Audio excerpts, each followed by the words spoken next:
أنس، تفاصيل هذه التدريبات المشتركة وفي أي سياق تأتي في هذا التوقيت؟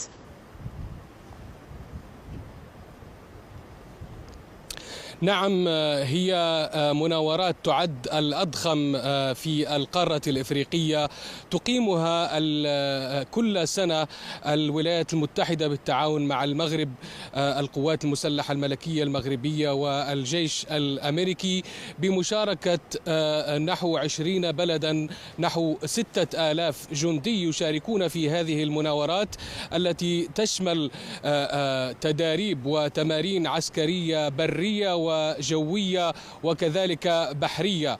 اليوم نشهد هنا بمدينة طنطان جنوبية المغرب ختام هذه المناورات، ويشمل تمارين يعني تضم مختلف التمارين العسكرية، هي خلاصات لمختلف التمارين العسكرية تشارك فيها كما ذكرت القوات المسلحة الملكية المغربية مع الجيش الأمريكي، وكذلك عدد من الدول من بينها من حلف الناتو بالخصوص، وكذلك عدد من البلدان الإفريقية تشارك في هذه التمارين، يعني مجموعة من الآليات العسكرية الضخمة، وكذلك الطائرات العسكرية، طائرات الاف 16 ومروحيات الأباتشي، فضلا عن دبابات القتال الأمريكية الرئيسية ايبرامز، وكذلك راجمات الصواريخ، في محاكاة لعملية صد هجوم يعني من دولة معادية أو من جيش معادي.